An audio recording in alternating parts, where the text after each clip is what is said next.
வணக்கம். சின்ன குரூப் சேனலுக்கு உங்கள் அனைவரையும் அன்புடன் வரவேற்கின்ற இன்றைய ஆன்மீக தகவல் ஸ்ரீ அன்னை ஸ்ரீ பகவான் அரவிந்தர் பற்றிய தகவலை தான் நாம் பார்க்க போகின்றோம். அன்பர்கள் அனைவருடைய பிரார்த்தனையும் ஸ்ரீ அன்னை ஸ்ரீ பகவான் அரவிந்தர் திருப்பாதங்களில் சமர்ப்பணம் செய்கின்றேன். நம்பிக்கையான நியாயமான பிரார்த்தனைகள் அத்தனையுமே நிச்சயமாக கைகூடும். ஸ்ரீ அன்னையின் உரை என்ற நூலிலிருந்து முன்னேற்றத்திற்கான முயற்சி.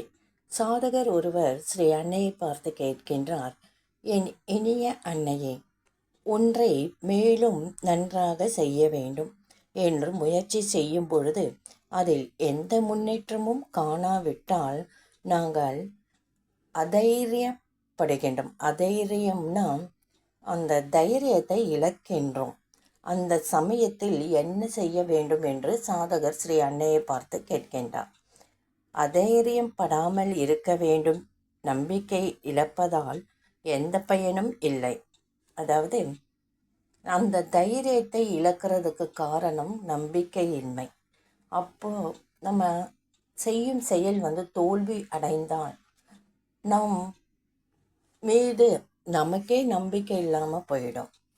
அது மட்டும் இல்லை, அந்த செயல் தோல்வி அடைந்தால் உடனே துவண்டு விடுகின்றோம். அப்படி செய்யக்கூடாது. முதலாவது, எப்படிப்பட்ட உணர்ச்சி வரும்போது முதல் காரியமாக நீ உனக்கு சொல்லிக்கொள்ள வேண்டும், இதே நீ முன்னேறி கொண்டிருக்கின்றாயா இல்லையா என்பதை உன்னால் அறிய முடியாது. ஏனெனில் பெரும்பாலும் தமக்கு தேக்க நிலை போல் தோன்றுவது உண்மையில் முன்னே தாவி செல்வதற்கான நீண்ட தயாரிப்பாக இருக்கும். நாம் செய்யும் செயல், அதாவது தோல்வி அடையாமல் ஒரு மாதிரி இறங்கி வர்றது, அந்த செயல் முன்னேற்றம் இல்லாமல் இறங்கி வரும். அப்போ நம்ம என்ன செய்வோம்? நம்ம செய்கிற செயல் ஏன் இந்த மாதிரி இறங்கி வர்றது, அதற்கான காரணம், அதை எப்படி சரி பண்ணுறதுன்ட்டு இன்னுமே முன்னோக்கி செல்ல நமக்கு தூண்டுதல் ஏற்படும். சில சமயங்கள் அது நீளமாக இருக்கலாம், ஆனால் முடியவில்லாததாக இருக்காது.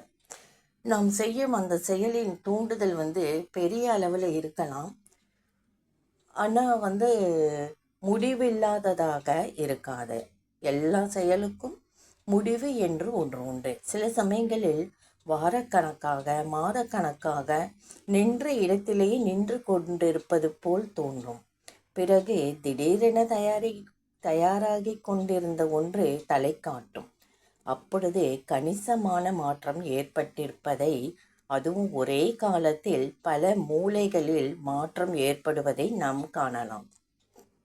இந்த ஒரு பாகம் நாம் ஸ்ரீ அன்னையின் மீது வைத்திருக்கும் நம்பிக்கையும் அப்படிதான்.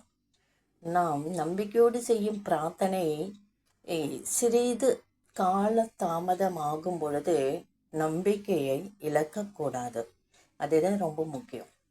அந்த நம்பிக்கை இன்னுமே ஆழமாக போகணும். அப்போது சில நாள் ஆகலாம், அவ்வளவுதான், ரொம்ப நீடித்து போகாது. ஆனால் கிடைக்கக்கூடிய அபரிமிதமான அருள் சொல்லவே முடியாது. எல்லா திசையிலும் அருள் நம்மளை வந்தடையும். அதுபோல தான் இந்த செயலும். நாம் கஷ்டப்பட்டு அந்த செயலை தோல்வு ஏற்பட்டாலும் முழு மூச்சோடு அதற்குரிய தீர்வை ஆராய்ந்து நாம் இன்னுமே முன்னோக்கி செல்லும் பொழுது பலவித நன்மைகள் ஒரே நேரத்தில் பலவித நன்மைகள் நம்மை சேரும். நாம் செயல்படுவது, உணர்வது, சிந்திப்பது, முயற்சி செய்வது எல்லாம் தன்னிச்சையாக வர வேண்டும்.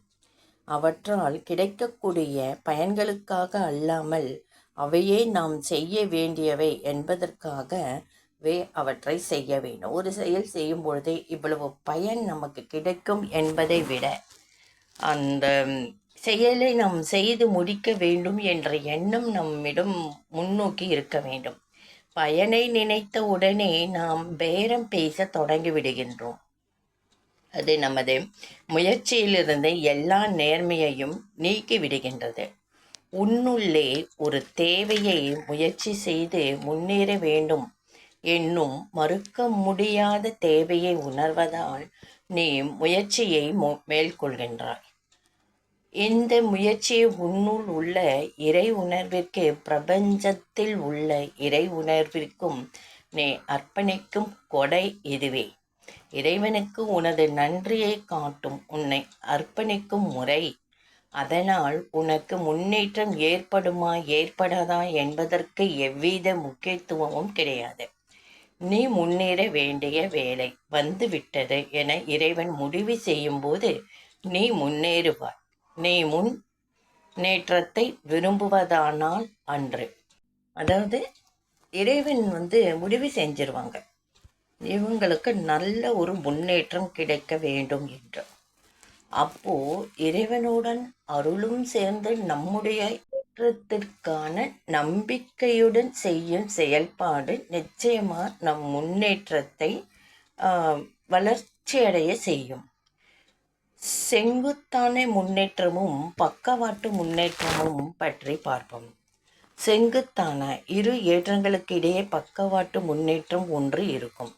இந்த செங்குத்தான ஏற்ற வேலைகள் தான் ஒரு வெளிப்படுத்துதல், ஒரு பெரிய அகமகிழ்வு போன்ற கருத்தை கொடுக்கிறது. ஆனால் நீ ஒரு படி ஏறிய பின் மீண்டும் அதை ஏற வேண்டுமானால் கீழே இறங்க வேண்டும், இன்னும் மேலே ஒரு படி ஏற வேண்டும். நீ இந்த மட்டத்தில் இருந்து கொண்டு உன்னை தயாரிக்க வேண்டும். உனக்கு திடீரென பெரும் மகிழ்ச்சியை கொடுப்பது இந்த ஏற்றங்களே. ஆனால் இந்த ஏற்றங்கள் மெதுவாக நடக்கும் பக்கவாட்டு முன்னேற்றத்தின் மூலம் தயாரிக்கப்படுகின்றன.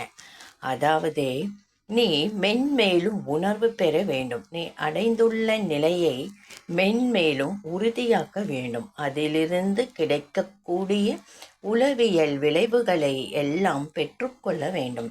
செயலிலும் இவற்றை பெற வேண்டும். இவ்வாறு ஒரு திடீர் தாவுதலை நன்கு பயன்படுத்தி கொள்ள நீண்ட நாட்களாகும். நான் சொன்னது போல் இரு வகையான முன்னேற்றங்கள் உள்ளன. பக்கவாட்டு முன்னேற்றம் இன்றியமையாதது. உன்னுடைய செங்குத்தான முன்னேற்றம் ஒரு வெளிப்படுத்துதலை தந்துள்ளதால் அதையே கெட்டியாக பிடித்து கொண்டு அதிலிருந்து நகர மறுத்துவிடக்கூடாது. அதிலேயே நின்று விடவும் கூடாது. அதை விட்டுவிட்டு இன்னொரு முன்னேற்றத்துக்கு தயாராக எப்படி என்பதை நீ அறிந்து கொள்ள வேண்டும் என்று ஸ்ரீ அன்னை சாதகருக்கு புரியும்படி இந்த விளக்கத்தை கொடுத்துருக்காங்க. சாதகருக்கு மட்டும் இல்லைங்க, நமக்கும் இந்த பதிவில் ஸ்ரீ அன்னை கொடுத்துள்ள விளக்கம் கண்டிப்பாக புரிஞ்சிருக்கும்னு நம்புகிறேன். இந்த வீடியோ பதிவு பிடித்திருந்தால் லைக் பண்ணுங்கள், ஷேர் பண்ணுங்கள், சப்ஸ்கிரைப் பண்ணுங்கள், கமெண்ட் பண்ணுங்கள். அடுத்த பதிவில் ஸ்ரீ அன்னையின் உரையிலிருந்து உண்மையான முன்னேற்றம் என்றால் என்ன என்பதை பார்ப்போம். இந்த தலைப்பை எல்லாம் உங்களுக்கு ஒரே மாதிரி இருக்காது. ஒவ்வொன்றுக்கும் ஒவ்வொரு வித்தியாசமான கருத்துகள் ஸ்ரீ அன்னை சொல்லியிருக்காங்க. அடுத்த பதிவில் நாளை பார்க்கலாம். நன்றி.